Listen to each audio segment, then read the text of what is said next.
Mind University. Aprenderás a hackear ahora sí. Buenos días, vamos a continuar con lo que estuvimos viendo esta semana y habíamos quedado en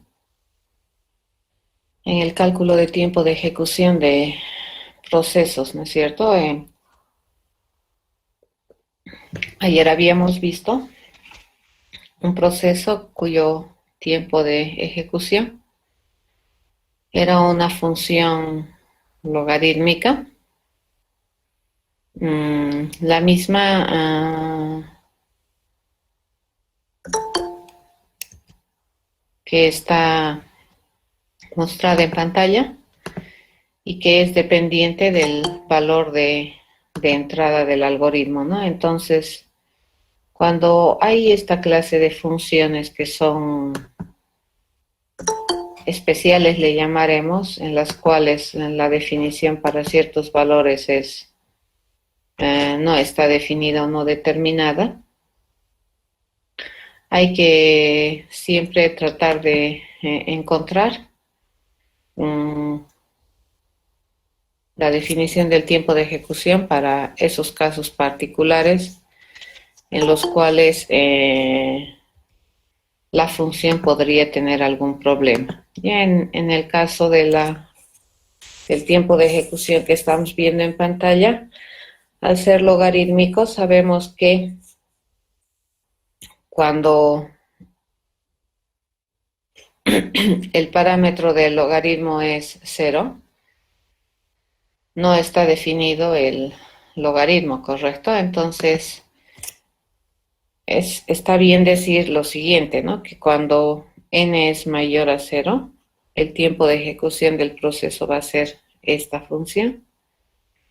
Y en otro caso va a ser 5. Ahora, este caso contrario tampoco es tan abierto. ¿Cuál sería el caso contrario cuando n es 0? N no puede ser menor a 0 porque n representa el tamaño de la entrada, ¿de acuerdo? Por el cual el algoritmo se comporta con esta función. Otra cosa que tienen que cuidar es que las funciones que representan tiempos de ejecución tampoco son negativos.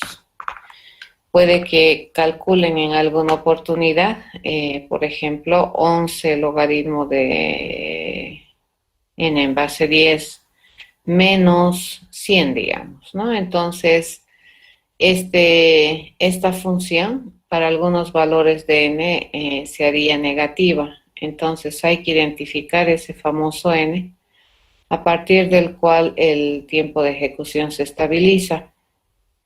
Esto es estimación, ¿de acuerdo? Y para los valores en los cuales esta función se hace negativa, entonces probablemente, de acuerdo a la forma en cómo está resolviéndose el problema, para esos valores el tiempo de ejecución puede, o el proceso puede que no esté repitiendo. ¿Sí? Entonces, no, tu tiempo de ejecución no debería calcular valores negativos y mucho menos ser funciones negativas. Entonces, eso hay que tener cuidado cuando haces cálculo de tiempos de ejecución, pero si calculas bien, no debería suceder eso. Vendría a ser estas consideraciones que hay que tomar, ¿no es cierto? A partir de qué valores o de qué tamaños de entrada el, el proceso tiene este tiempo estimado de ejecución. Bien, vamos a hacer otro que tiene que ver con una también proceso que tiene repetición y es ese. Ya, a ver, observen cuidadosamente ese proceso y cuántos pasos tiene este. Podríamos identificar, a ver, uno, que es la declaración por lotes, 2, la asignación, 3, la otra asignación, El cuarto paso vendría a ser la estructura de control, que es el for, y el quinto vendría a ser el retorno. Y entonces son 5 pasos, de los cuales 4 vamos a pesar, ¿correcto? Este, que es el primer paso dentro del proceso, son instrucciones de declaración que para nosotros habíamos dicho que tienen tiempo de ejecución cero. Ya no aportan a la complejidad de la solución. Acá deberíamos nosotros aplicar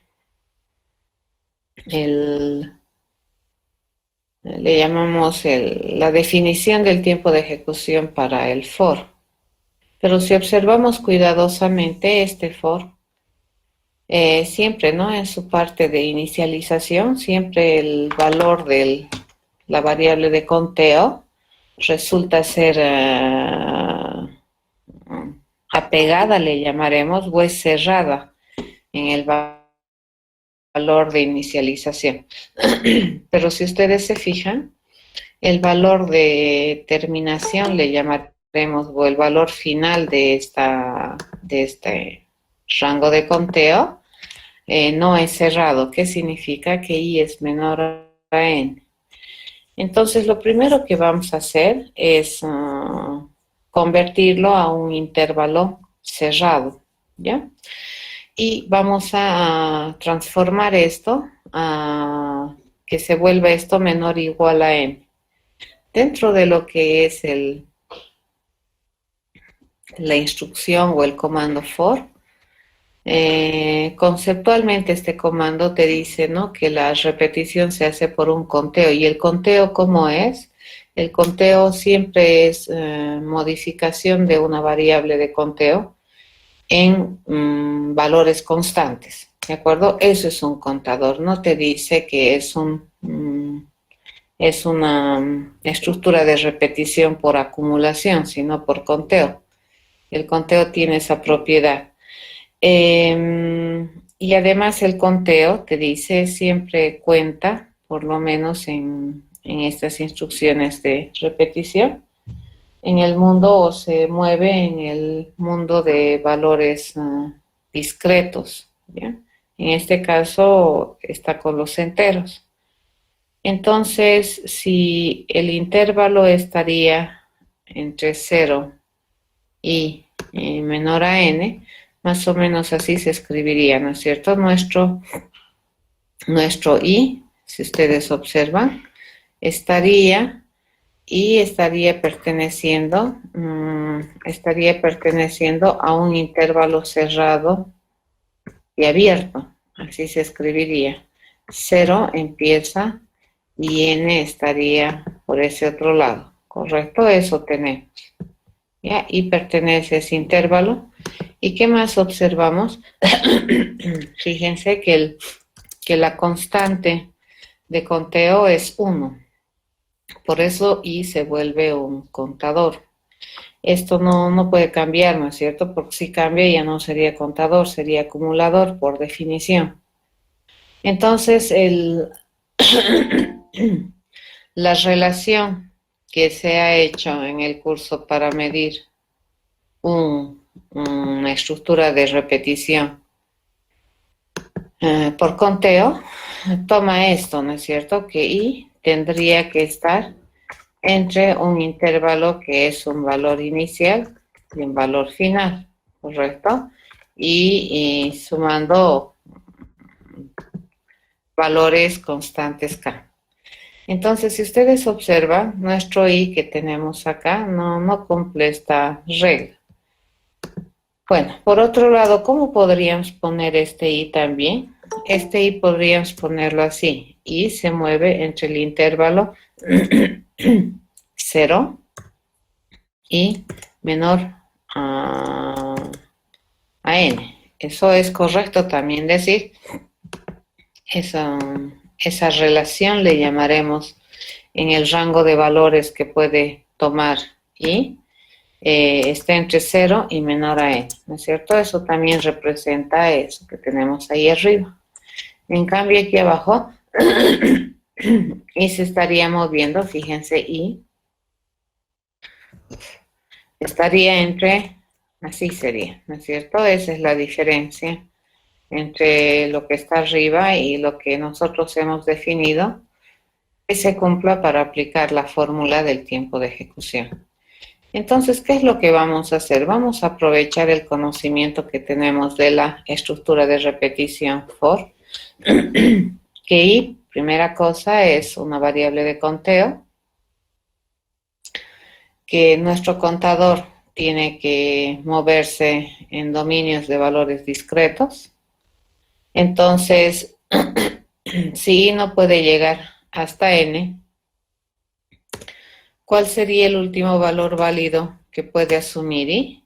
El último valor válido que puede asumir i, bajo el concepto de que nuestro i está en valores discretos, sería n menos 1. Entonces, ¿qué acabamos de hacer? Fíjense, acabo de convertir a mi i, o acabo de poner a mi i en un intervalo cerrado. Entonces, ¿cuál sería el intervalo cerrado por el que se mueve i?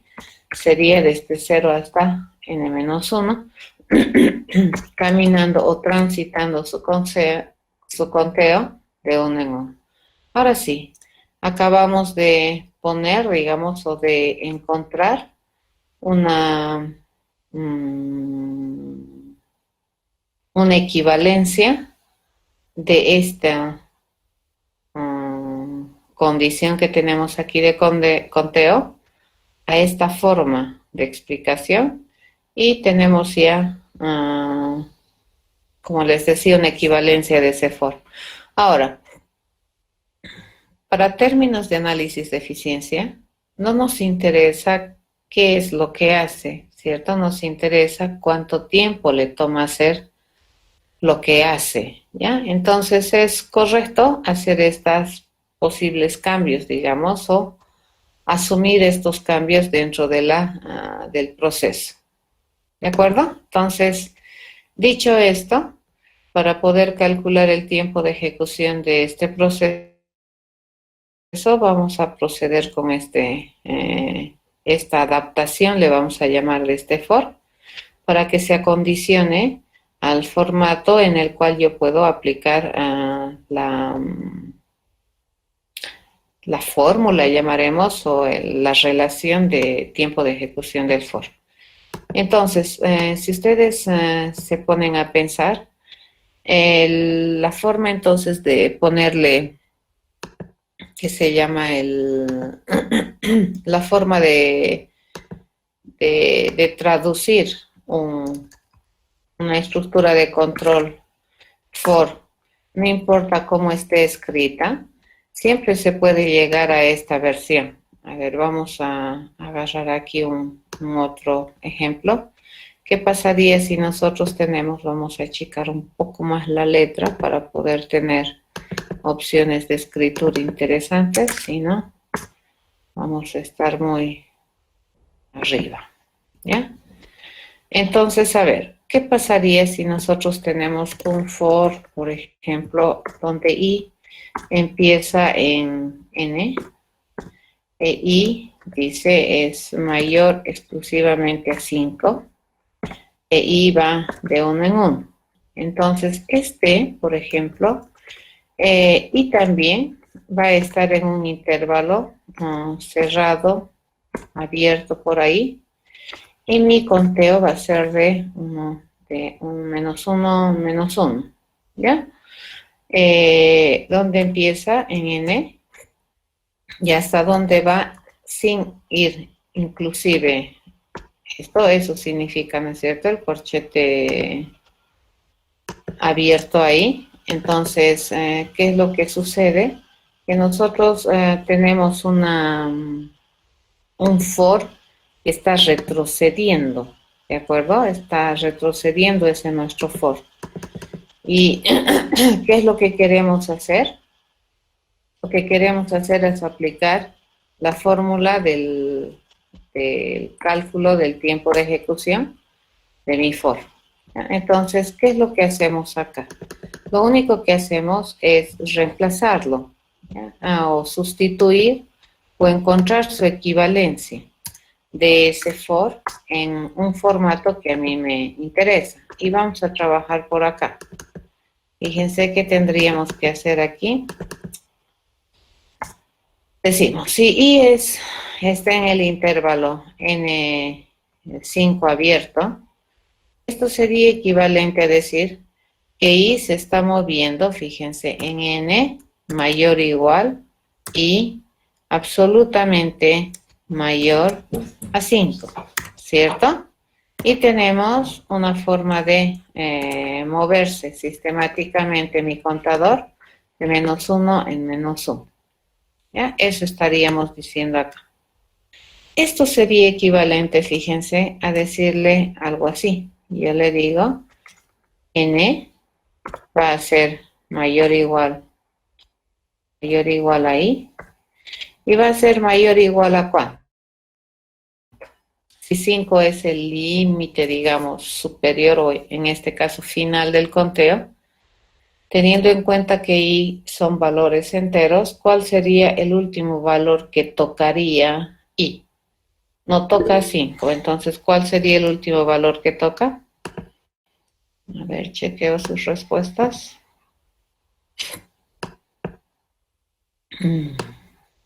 6, correcto.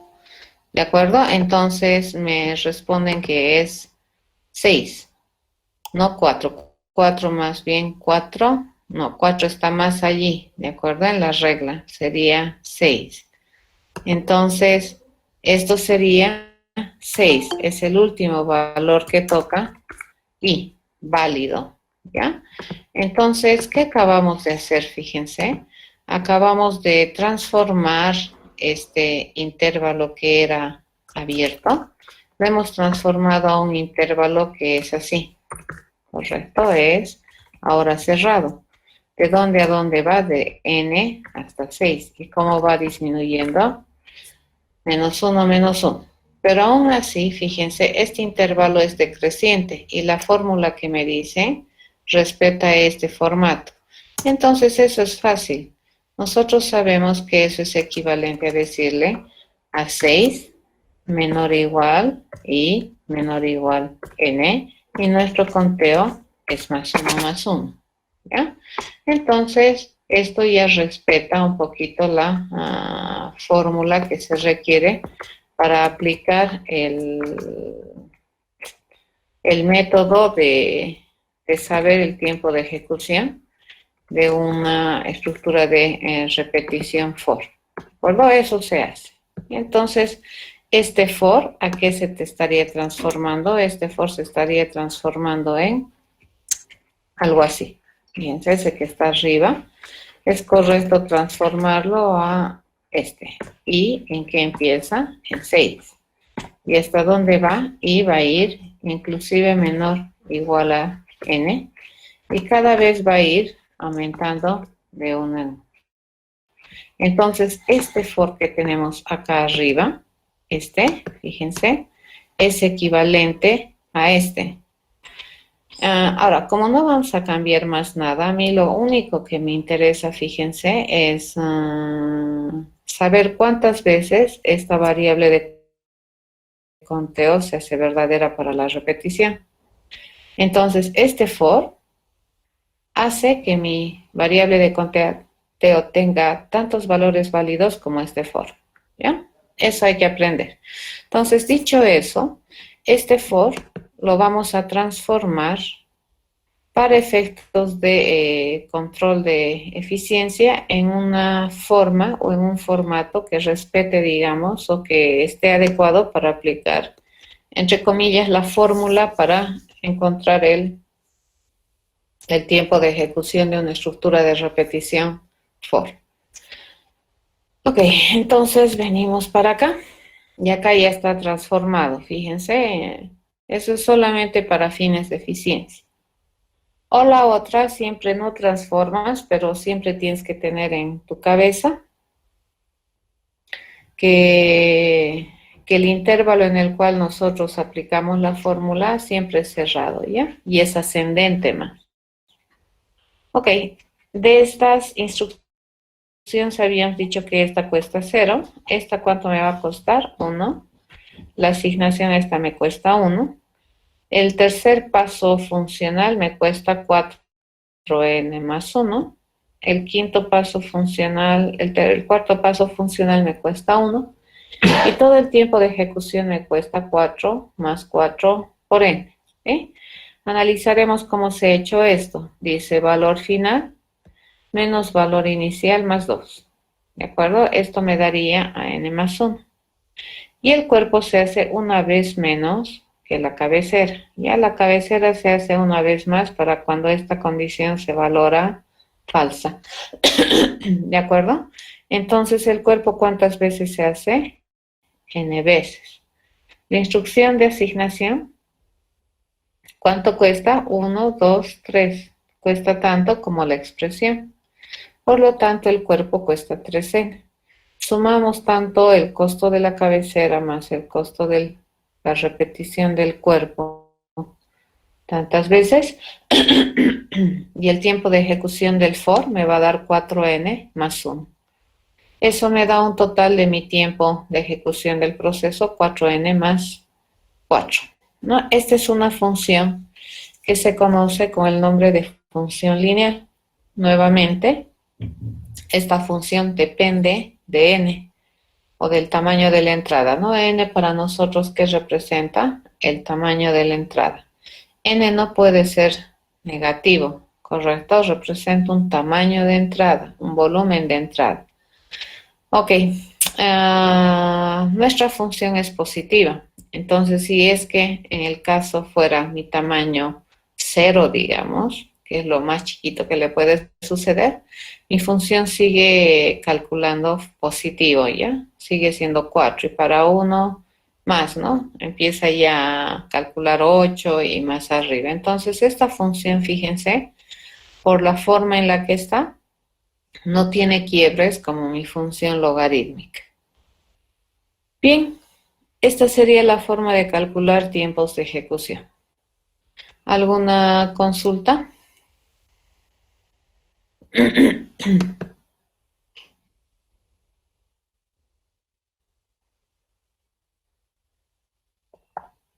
Ya. De acuerdo a esta, ¿verdad? Esa parte.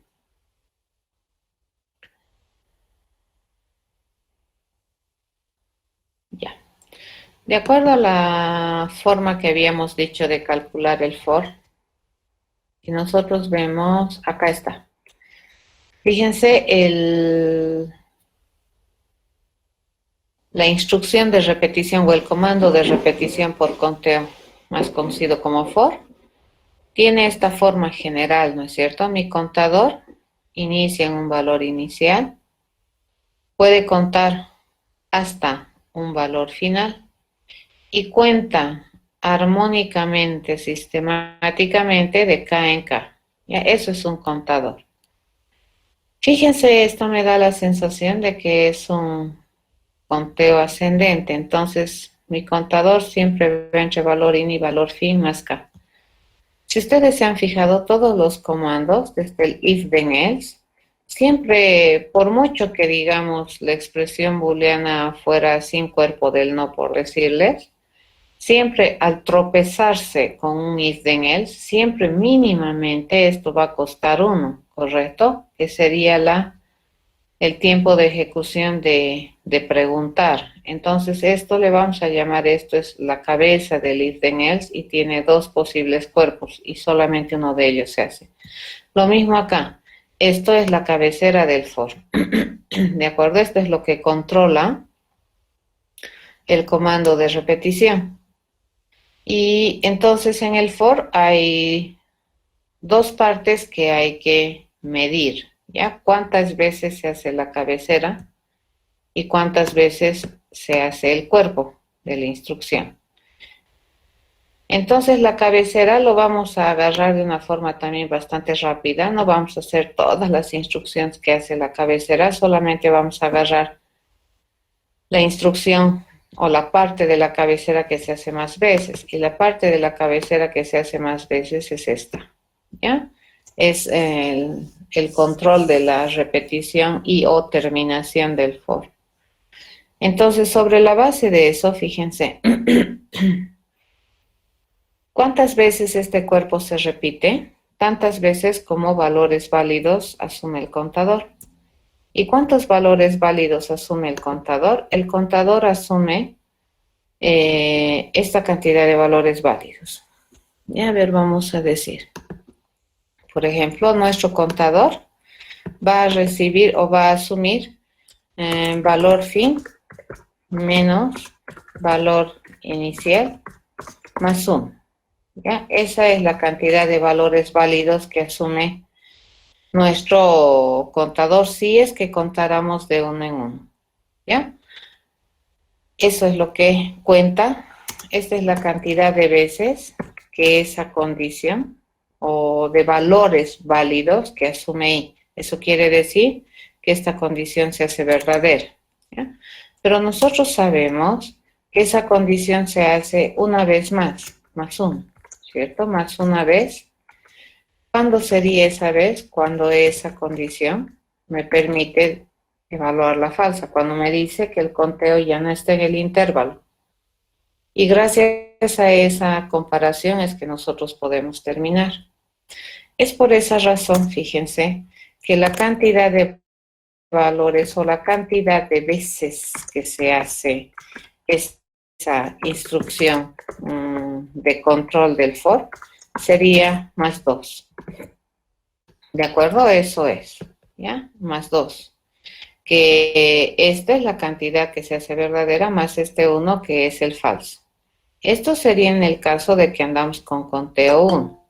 Pero si andamos con un conteo de K en K, entonces, ¿qué tenemos que hacer esto? Tenemos que agarrar esta parte y dividirlo entre A, ¿ya? Que es lo que estamos poniéndole aquí. Fíjate, eso es. ¿Ya? Esto es entonces el valor de, o la cantidad de procesamiento que toma el for para hacer la cabecera. Esta parte que tenemos aquí, dentro de del cálculo del tiempo de ejecución del for, esta parte de acá, esta que tenemos por acá, esa está representando el tiempo de ejecución de la cabecera. Y esa es la explicación. Entonces, si la cabecera se hacía una vez más por el falso, ¿el cuerpo cuántas veces se va a hacer? El cuerpo se va a hacer tantas veces como me dice esta otra cosa, ¿cierto? Entonces vamos a agarrar esto y vamos a duplicar, ¿ya? Esto se hace el cuerpo, se hace una vez menos, ¿de acuerdo? Entonces eso es lo que estamos diciendo, ¿ya?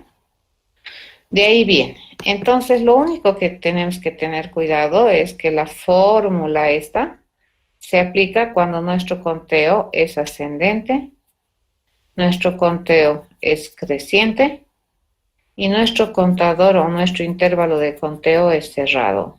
Es por esa razón que acá hemos hecho todos los cambios necesarios a este for para poder aplicar la fórmula. Entonces, una vez que me he asegurado que es cerrado, ¿qué he dicho? Valor final, que vendría a ser este, menos valor inicial. Todo eso dividido entre 1, porque su conteo es 1 más 2. ¿De acuerdo? Hago mis cálculos, n menos 1 más 2 sería n más 1. ¿De acuerdo? En total, ¿cuánto tiempo me va a tomar hacer la cabecera o cuántas veces se va a hacer la cabecera de este for? Se va a hacer n más 1 veces. Y por norma, el cuerpo se hace una vez menos, ¿ya? Por lo que lo que les acabo de explicar hace un momento. Entonces, el cuerpo se va a hacer una vez menos, sería n. ¿O qué es lo mismo decir n menos 1 menos 0 más 1? Se haría el cuerpo. Y ahí eso es n. Luego calculamos el tiempo de ejecución del cuerpo y lo multiplicamos por la cantidad de veces que este cuerpo se va a hacer y eso sería 3n.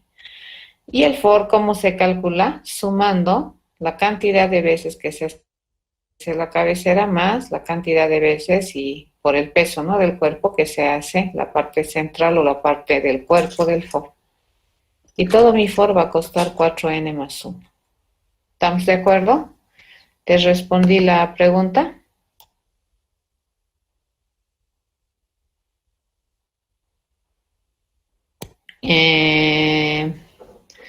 Porque el a.length en terminología de, ¿cómo no? A ver, esto es acceso a un lugar de memoria. A.length es acceso a un dato, ¿de acuerdo? No es un proceso, es el acceso a un atributo público constante que tiene el arreglo. Es como acceder a una variable, cuidado, no es una función. Por eso es que le pongo 1.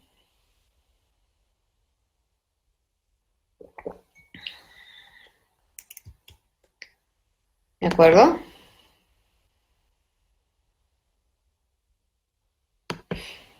Ok.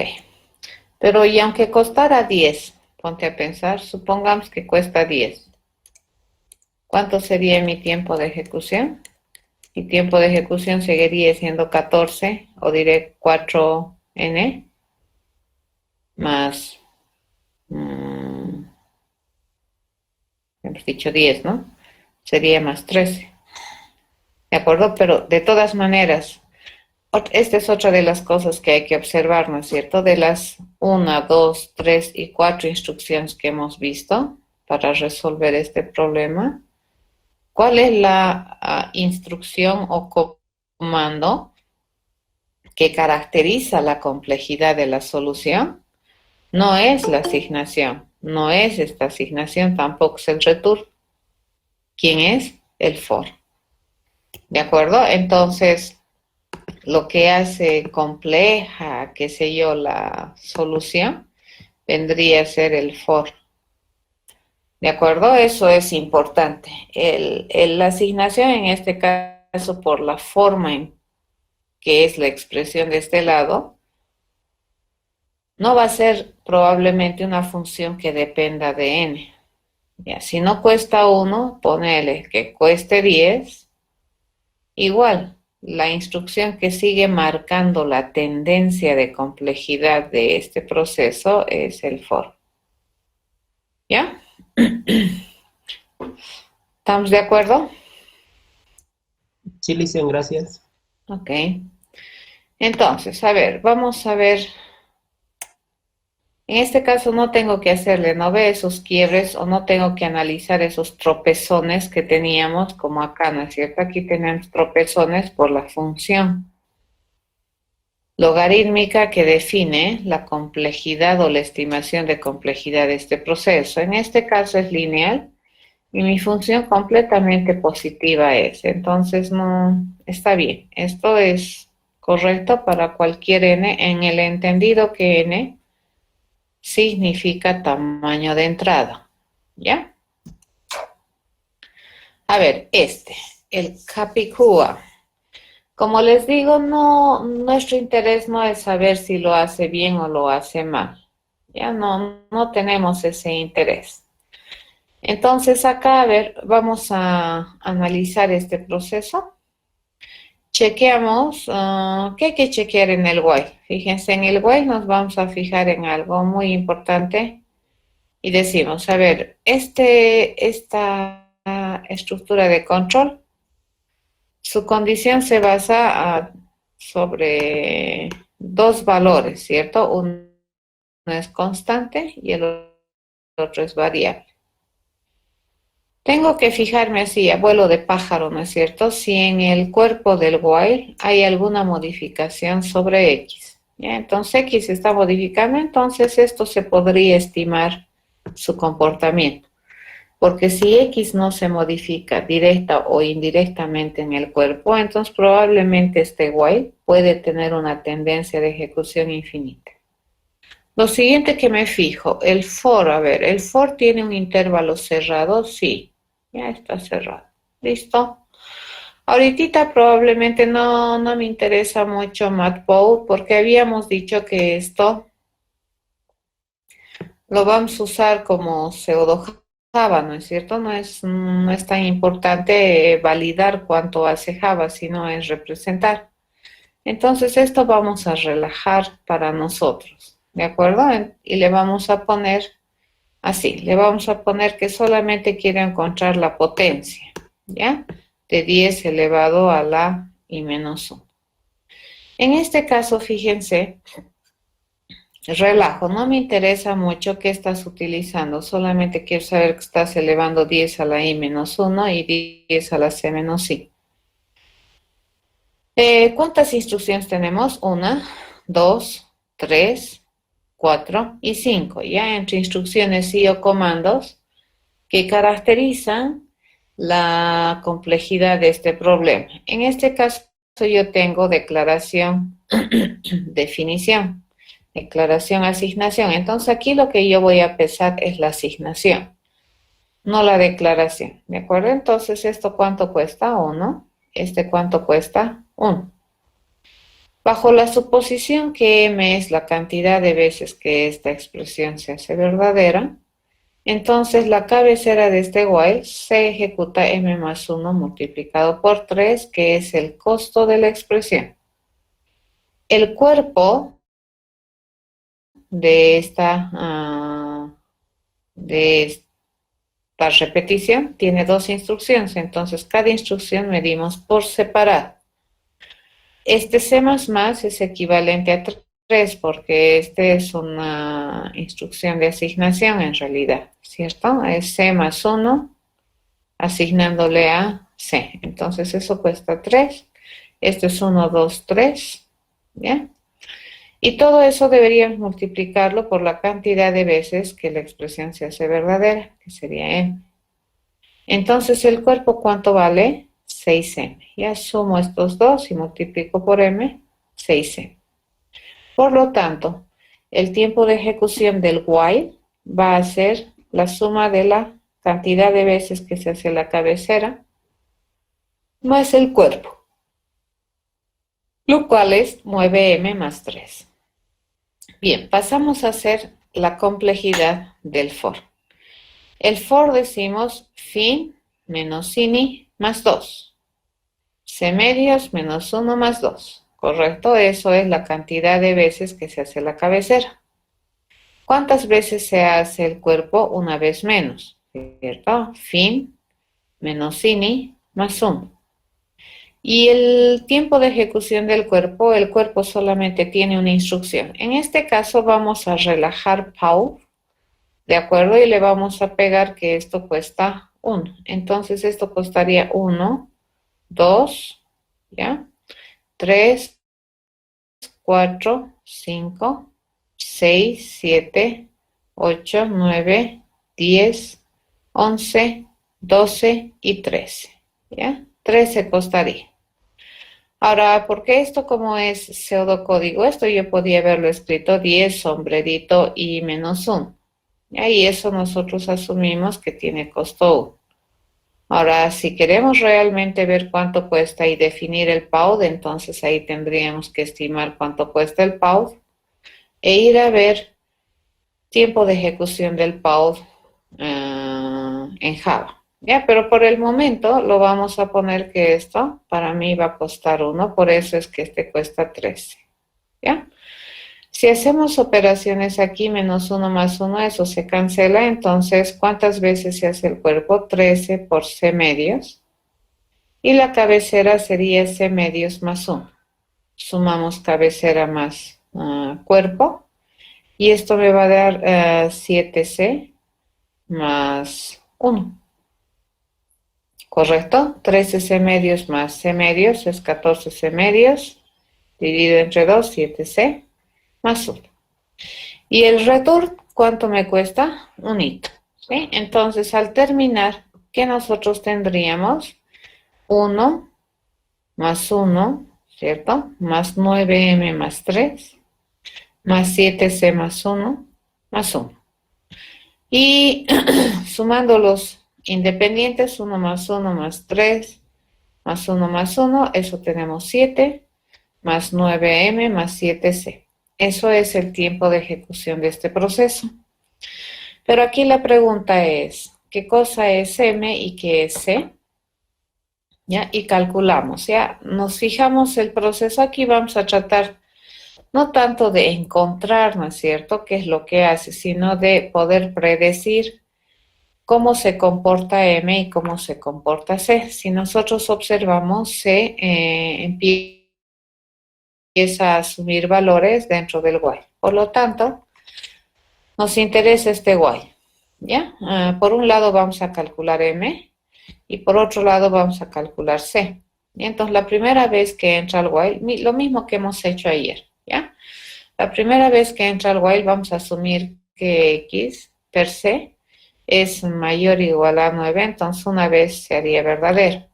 ¿Y cuál sería el valor de C? Sería 2, porque ya entra con 1, ¿correcto?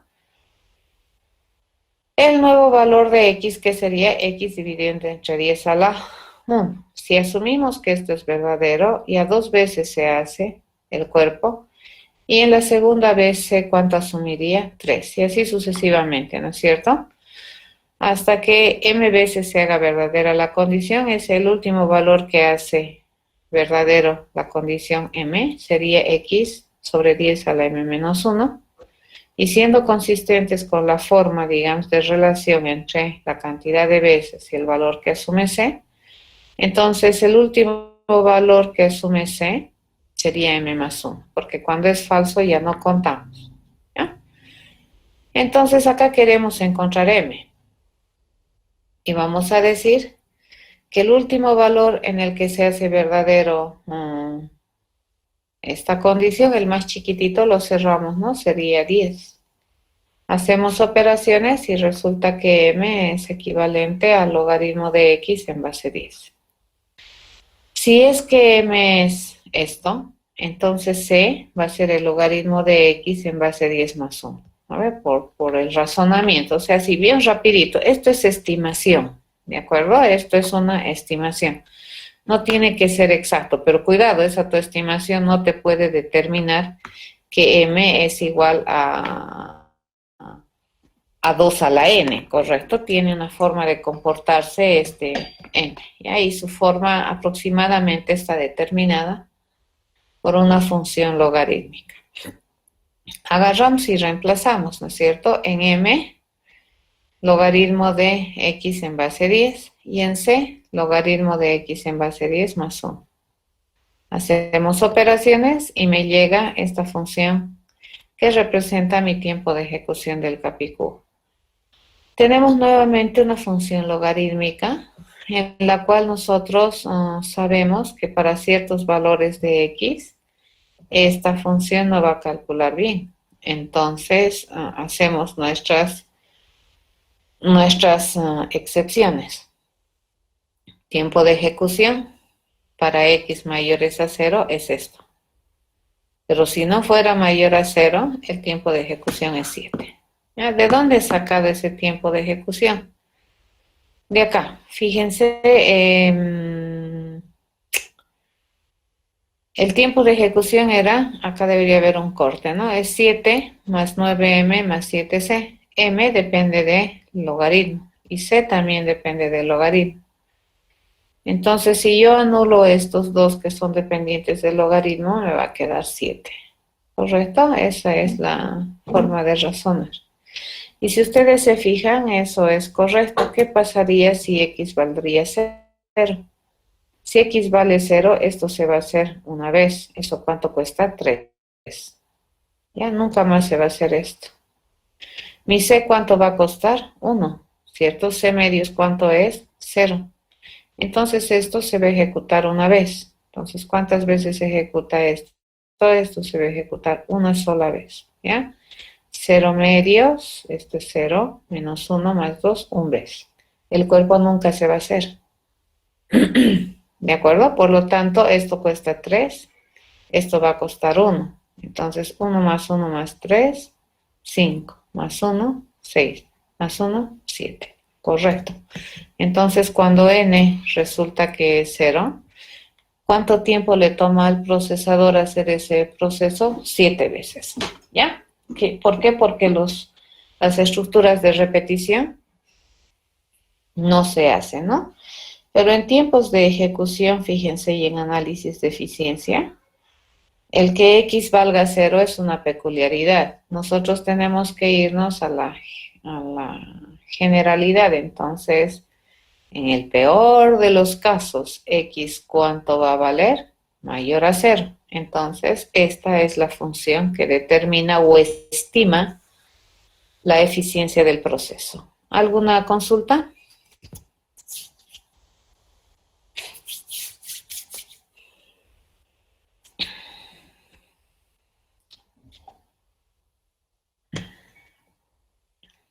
Ok. Continuaremos entonces. A ver, calculen el tiempo de ejecución de esa. Les toca a ustedes. Cuando lo tengan me avisan. ¿De acuerdo? Me muestran su cuaderno o pueden hacerlo por el chat y decirme cuánto cuesta.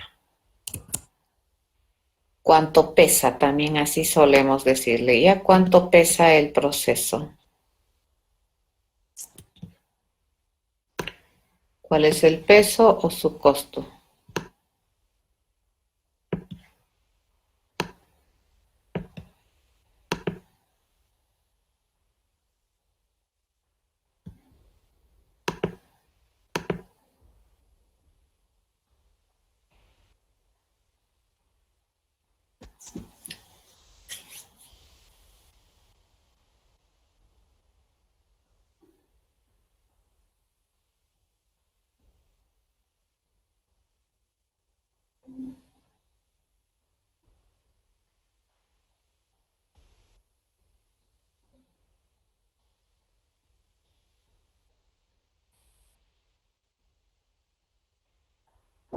Eh, ¿Cuánto cuesta?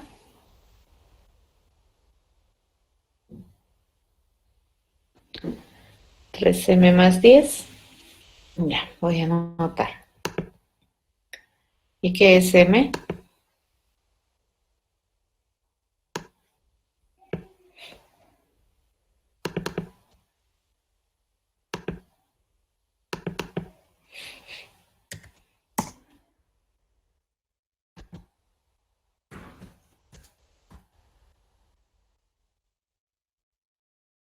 Sí, pero hay que encontrar M. Fíjate, tus datos de entrada o tus tamaños de entrada son A y B.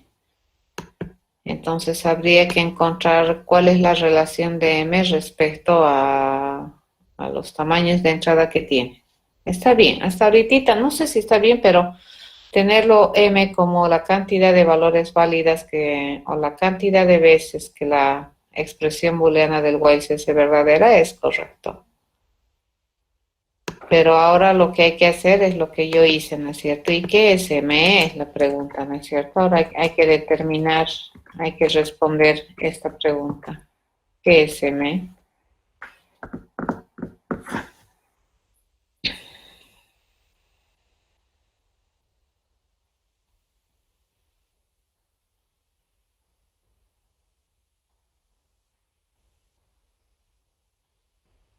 ¿Alguien ha calculado otra cosa? No sé si es correcto 3M más 10. 9M más 1, dice otro compañero. 9M más 1. Y fíjense que el tiempo de ejecución, en este caso este tiempo de ejecución, tiene una función bien específica porque no hace uso de otras funciones, ¿no es cierto? No puede fallar esto, tiene que haber una forma. 9M más 4, dice otra persona. 9M más 4.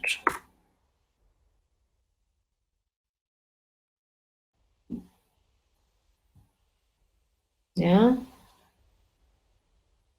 ¿Cuál es correcta, chicos? 9M más 4, Regina. 9M más 4, Israel. ¿Ya?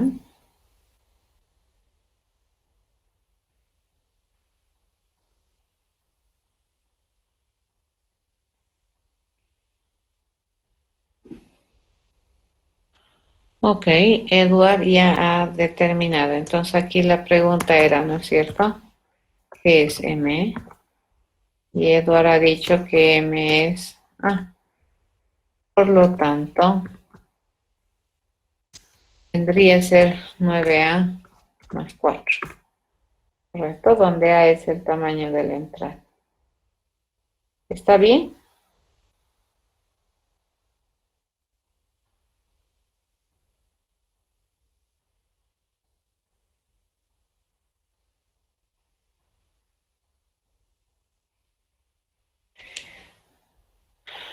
Muy bien. Sí, en este caso es facilito, ¿no? A se reduce menos uno menos uno menos uno. Y sí, sería equivalente a porque no toca cero, ¿no? Porque si tocara cero sería más uno.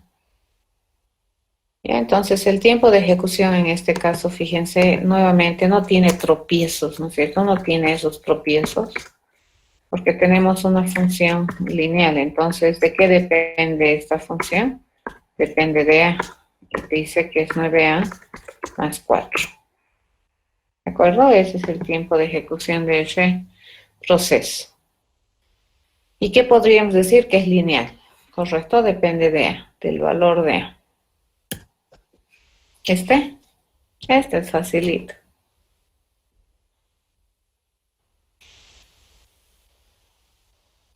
Rapidito deberían calcular esto.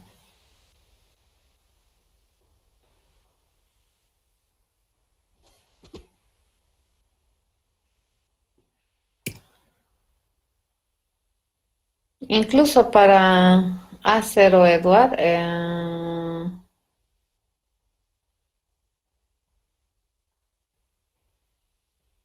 o sea, te estaría calculando 4, ¿no? Para A0 te calcula 4.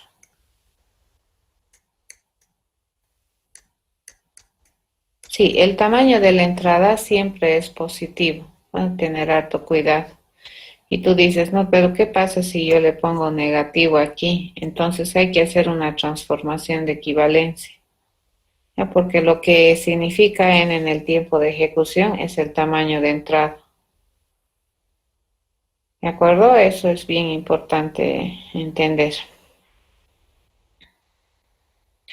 Si A fuera 0, este tiempo de ejecución vale 4 y es correcto, porque la expresión se va a hacer una vez, 1, 2, 3, vale la expresión, más el retorno una vez es 4, está calculando bien.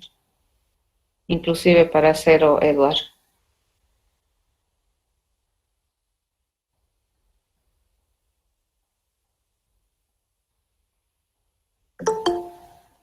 ¿Entendieron eso? La función es correcta, inclusive para el 0.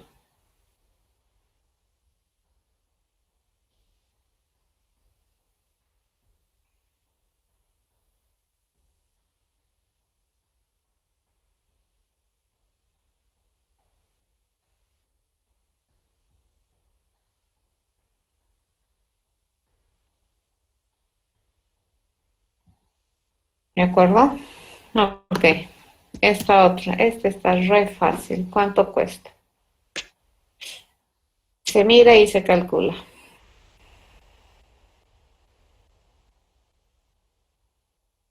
3. Sí, esta es una función constante. Es independiente del tamaño de la entrada. ¿Ya? Bien, entonces, ¿qué es lo que hemos estado haciendo ahorita? Calculando tiempos de ejecución y poniéndole peso a cada cosa que hemos estado viendo.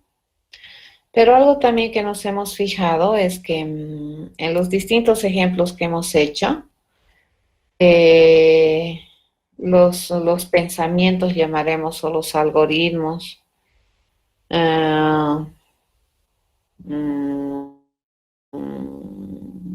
tienen algunas partes, digamos, del pensamiento que son más pesados, o podríamos decir que la eficiencia del proceso recae la responsabilidad sobre algunos procesos o algunos pasos, ¿no es cierto? Por ejemplo, acá la eficiencia del proceso recae sobre el while y sobre el for. Ya esos hacen que mi proceso, fíjense, haga o se calcule un tiempo de ejecución un poco más pesado. Ya lo mismo acá. Fíjense el tiempo de ejecución, como les decía hace un momento, de todas las operaciones funcionales que tenemos aquí o pasos funcionales que tenemos aquí. ¿Cuál es el paso o el proceso o el comando que determina la complejidad de la solución? Vendría a ser el for, ¿ya? Porque sin el for sería diferente. Y eso estamos observando en este ejercicio.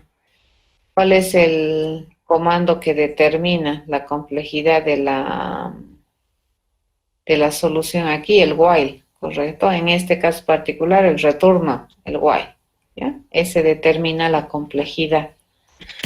Y en este caso, fíjense, acá toditos me suman 3. Ya eso es una función constante.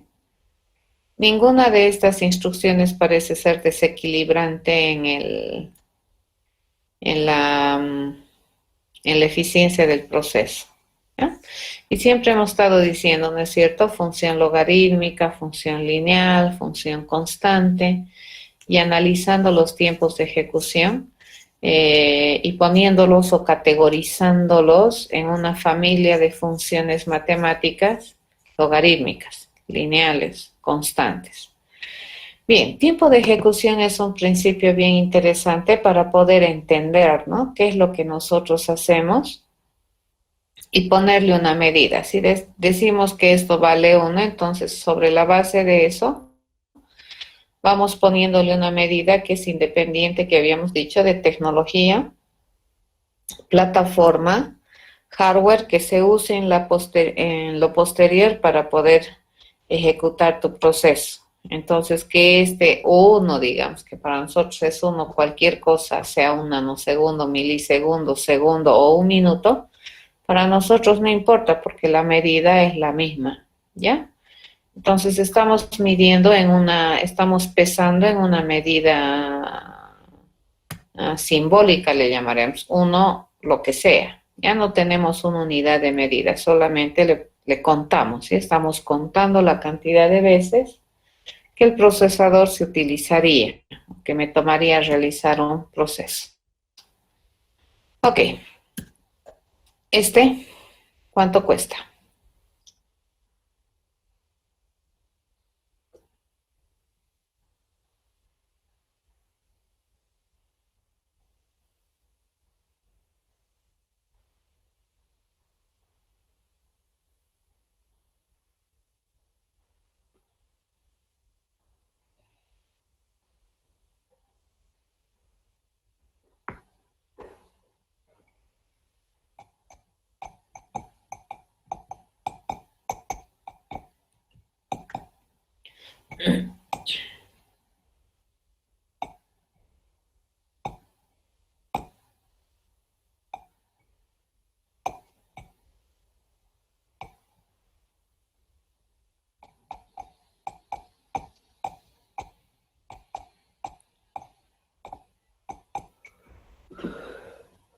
$9M más 6, dice su compañero.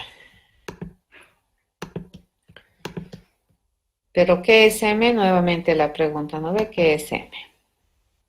Hay que ir a calcular. Dice que vale 9M más 6. Tiene toda la apariencia de ser una función positiva. Pero aquí la pregunta sería, ¿qué es M? 9M más 6.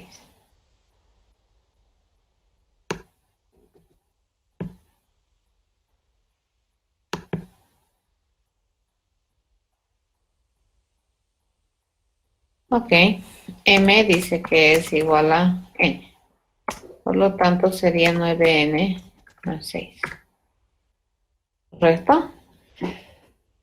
Ya, no sé, no voy a medir, voy a confiar en ustedes. Nuevamente, ¿qué tipo de complejidad tiene este? lineal, ¿cierto? Y observamos, es una función positiva, no tiene tropezones, por lo tanto, estamos bien. ¿Qué es lo peor que le puede pasar? Bueno, peor, entre comillas, es que n sea 0. Si fuera 0, dice que el proceso me va a tomar 6 unidades. A ver, contaremos. 1, 2, 3, 4, 5, 6. Correcto. Sí me toma 6. ¿Ya? Estamos bien. Entonces, acá tampoco hay tropezones. Tiempo de ejecución es lineal. Bien, el tiempo de ejecución, fíjense, es una medida bastante detallada, le llamaremos, que me permite identificar el tiempo que me toma realizar cada operación en mi alternativa de solución. El tiempo de ejecución para nosotros es importante conocer porque nos permite entender lo que viene después, pero la pregunta es, ¿realmente necesitamos ser así tan detallistas, digamos, de contar cada uno de estos pasos que tenemos aquí, 1 más 1, o solamente probablemente es interesante concentrarme en aquellos pasos que me determinan la complejidad del proceso? Esa es la pregunta, ¿ya? Porque aquí por ejemplo, que esté en 1, es muy importante para correctitud. Pero para eficiencia, fíjense, este paso que vale 1 palidece ante este comando que vale 9m más 3. ¿Ya? Entonces, este podría ser despreciable incluso dentro de una concepción de análisis de eficiencia y complejidad. Entonces, debido a esto, debido a que nosotros queremos saber cuán complejo es el proceso, se determina o se utiliza otro concepto de análisis de eficiencia que tiene que ver precisamente con esta palabra complejo, y el concepto se llama complejidad, ¿ya? Sin embargo, la complejidad, fíjense, se genera sobre el conocimiento de que tú entiendes qué es un tiempo de ejecución de un proceso. Y el tiempo de ejecución, entonces, es la medida. Es una forma de ponerle peso o valor a tu proceso respecto al razonamiento, y estamos midiendo tu pensamiento a un nivel de detalle interesante. El que nosotros hemos utilizado en el curso ya tiene también sus niveles de relajación. Entonces, ¿qué es lo que se hace? Es decir, entiendo que es un tiempo de ejecución, pero también lo que, repito, hace un momento les he dicho, probablemente lo que a mí me interesa más es concentrarme en aquellas instrucciones que caracterizan la complejidad de la solución. ¿Ya? Entonces, vamos a relajar un poco este detalle que se tiene en el tiempo de ejecución, y vamos a utilizar otra medida u otro término u otro concepto que se llama complejidad.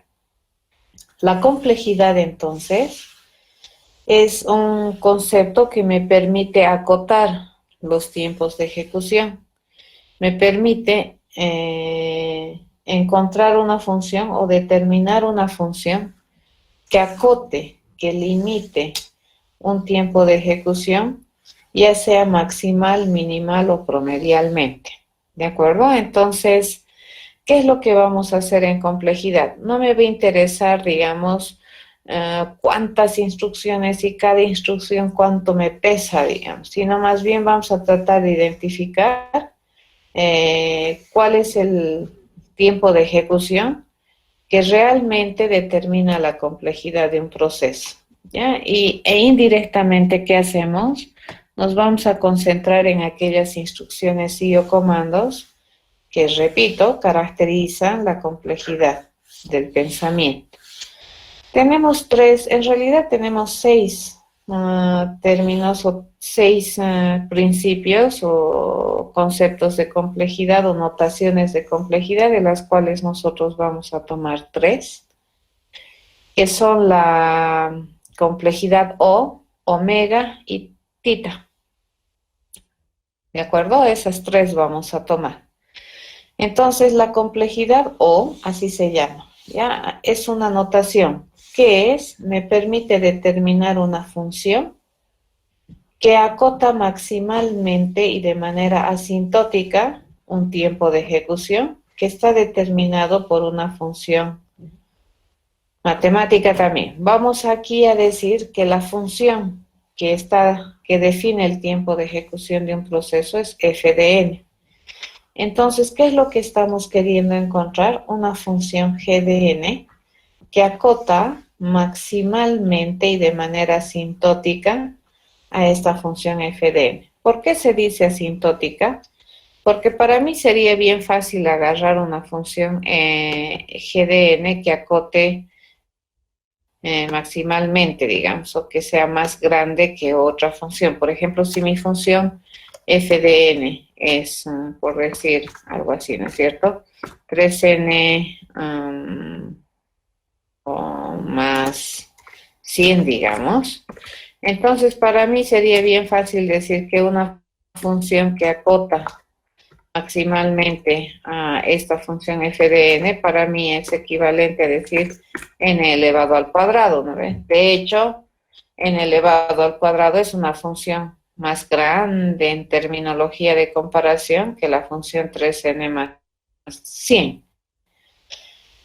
Entonces, la definición que te dice que este g de n tiene que ser una función asintótica, ¿ya? ¿Qué significa? Que sea lo más pegada a f de n y que represente, es un buen representante de la función f de n. Ya vamos a tener, así se entiende ya la definición de la complejidad, porque si no sería súper fácil. ¿Para qué estamos buscando? Sería la cosa, ¿no es cierto? Entonces, queremos encontrar una función g de n que sea general y que además represente de manera asintótica la complejidad de f de n con una cota maximal. ¿Eso qué significa? Que f de n está acotado maximalmente por g de n. Esta, obviamente, fíjense, n al cuadrado acota maximalmente a 3n más 100, pero no es asintótica, ¿de acuerdo? No es lo más próximo a 3n más 100. Está re lejos de 3n más 100. Entonces, lo que nosotros vamos a tratar de encontrar con complejidad es una cota asintótica, ¿ya? Y cuando se habla de la notación O, queremos una cota maximal, ¿de acuerdo? Entonces, esta es una notación, f de n igual a O de g de n. ¿Cómo se lee esto? Se lee así, g de n acota maximalmente a f de n, ¿de acuerdo? O también es correcto decir que g de n representa, en el peor de los casos, el comportamiento de f de n, o al revés, que esta función f de n nunca jamás se va a comportar peor que g de n, ¿ya? Lo mismo sucedería con omega. Omega, fíjense, resulta ser la cota minimal, ¿ya? Entonces, cuando tú tienes f de n igual a omega de g de n, ¿qué se dice? G de n acota minimalmente a f de n. Entonces, f de n jamás se comporta mejor que g de n, ¿ya? Nuevamente, este g de n tiene que ser asintótico, porque si nosotros, esto sería, ¿no ve? Bien fácil si agarramos la notación O. Y si agarramos la notación omega, entonces probablemente la función que acota minimalmente a toda función sería la función constante. ¿Ya? Minimalmente si agarramos, por ejemplo, el omega. No sé si es que este es omega, no sé dónde está mi omega, pero bueno. Ok, sí estaríamos agarrando la notación omega, pero no se trata de eso. Ya se trata de que sea asintótico. ¿Correcto? Entonces, ¿qué estamos diciendo? Que f de n nunca va a ser menor que G de n, ¿ya? Nunca. Y cuando tenemos una complejidad tita, se dice que acabamos de encontrar un G de n que acota minimal y maximalmente a f de n. Eso quiere decir que en promedio es este proceso o este procedimiento que tú has determinado con esta función f de n, en cualquiera de las situaciones, en el mejor o en el peor de los casos, se comporta como G de n. Entonces su comportamiento es regular, se dice, ¿no es cierto? La funcionalidad o el proceso estaría, se me fue la palabra, estable. No era la palabra que quería decir, y ya me va a venir, ¿de acuerdo? Entonces G de n acota promedialmente a f de n. Usualmente los procesos que encuentran una cota promedial suelen ser aquellos procesos que tanto en su peor y en su mejor caso siempre tienen un mismo comportamiento, y raros son esos procesos que tienen comportamientos promediales. Entonces vamos a entender un poquito esto. Lo que entonces se trata de hacer, fíjense, es encontrar, esto no es buena idea, ¿no es cierto? Eso no es buena idea. Y también tener una cota minimal, que es la función constante, tampoco es buena idea, porque no es asintótico. Y lo que se va a tratar de hacer entonces es encontrar funciones que realmente sean asintóticas o representen la complejidad del proceso. Entonces, en este caso, fíjense, si mi f de n es 3n más 100, probablemente la función que represente la complejidad de este proceso sería una función lineal. ¿Eso qué quiere decir? Esto quiere decir que mi G de n estaría dado por n, ¿ya? Y tú dices, pero eso es imposible que 3n más 100 sea menor o igual a n, ¿ya?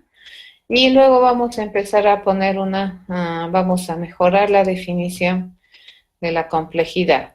Pero tampoco es muy justo decir que una función que tiene un tiempo de ejecución 3n más 100 está acotado por n al cuadrado. No es justo, correcto, porque le estamos dando una complejidad más allá de lo que realmente el proceso tiene. Es por esa razón que es importante que estas funciones G de n sean asintóticas. ¿De acuerdo? Entonces completamos la definición.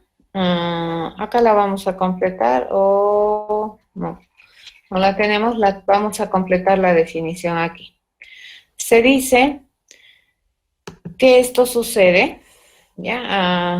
Para O se los voy a completar. Se dice que f de n, ¿ya? F de n está acotado maximalmente por G de n, f de n está acotado maximalmente por G de n, así se lee, sí y solamente sí. Se dice, existe un valor K constante y un valor n sub 0, tal que, te dice, ¿no? F de n resulta que va a ser menor o igual a G de n, fíjense, multiplicado por K, para cualquier n, para n's que son mayores o iguales a n0. Esa es la definición completa de la complejidad. ¿De acuerdo? Entonces, ¿cómo es posible que la función n pueda acotar maximalmente a 3n más 100 por esta definición que tenemos aquí? Entonces, la relación ya no es tan hablarla f de n menor o igual a g de n, sino acá, en la definición que tenemos que agarrar, que f de n es menor o igual a g de n multiplicado por un valor constante k, ¿ya? ¿Y para qué agarramos estos n sub 0? Son para esas funciones que tienen tropezones.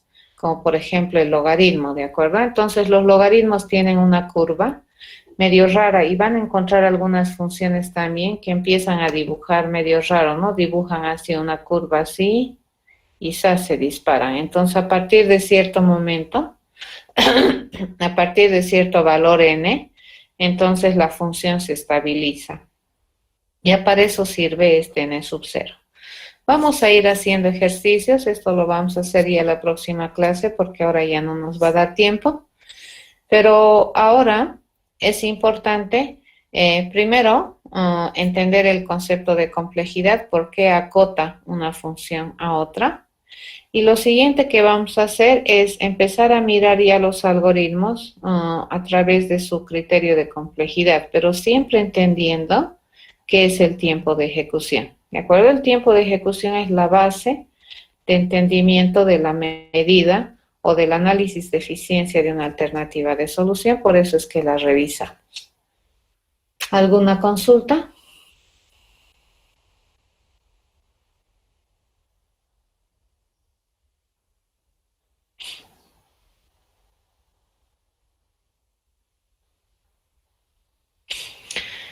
Nada, ¿verdad? A ver, les había pedido a algunas personas del curso que actualicen sus correos electrónicos en Moodle y, a ver, esta semana hemos tenido una caída de Moodle que ha debido durar unas 3 horas, digamos. En el caso de que no estuviera arriba la plataforma Moodle, lo que vamos a hacer es, les voy a invitar a la reunión de Meet directamente a sus correos. Ya esa era la razón por la que quería que sus correos estén bien definidos. Entonces, mientras no exista problemas con la plataforma, si Moodle está arriba, el enlace siempre se va a publicar por ahí.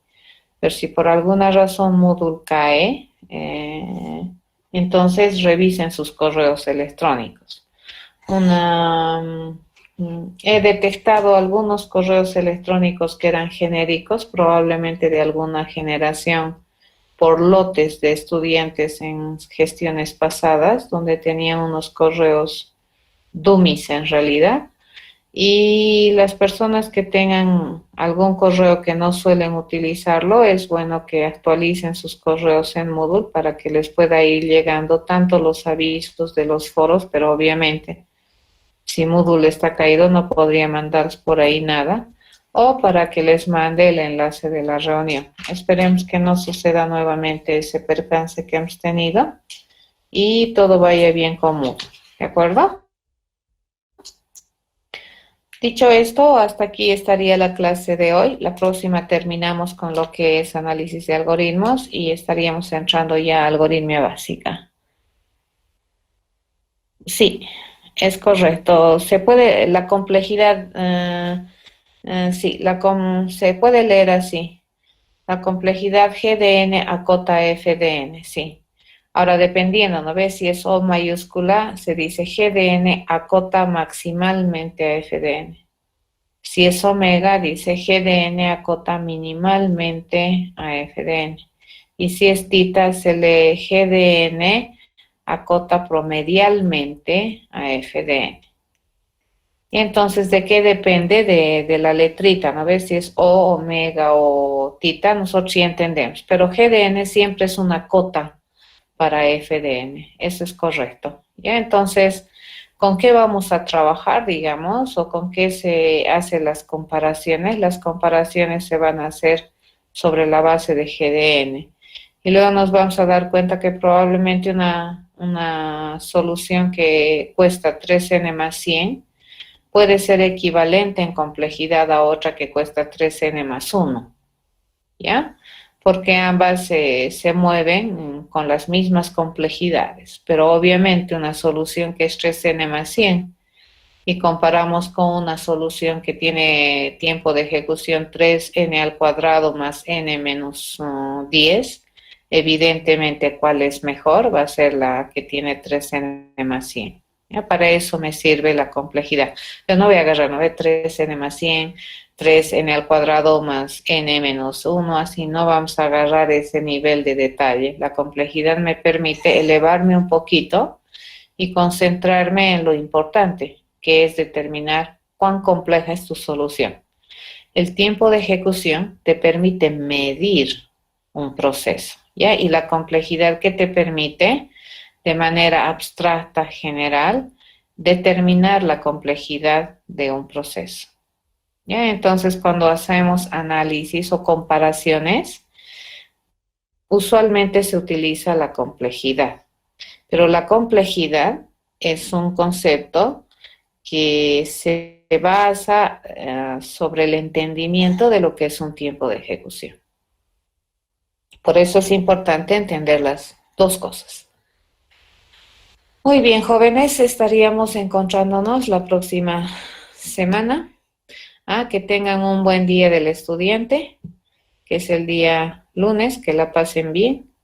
No sé si será libre, no libre, nadie ha dicho nada hasta el momento, pero de todas maneras que tengan un buen día del estudiante.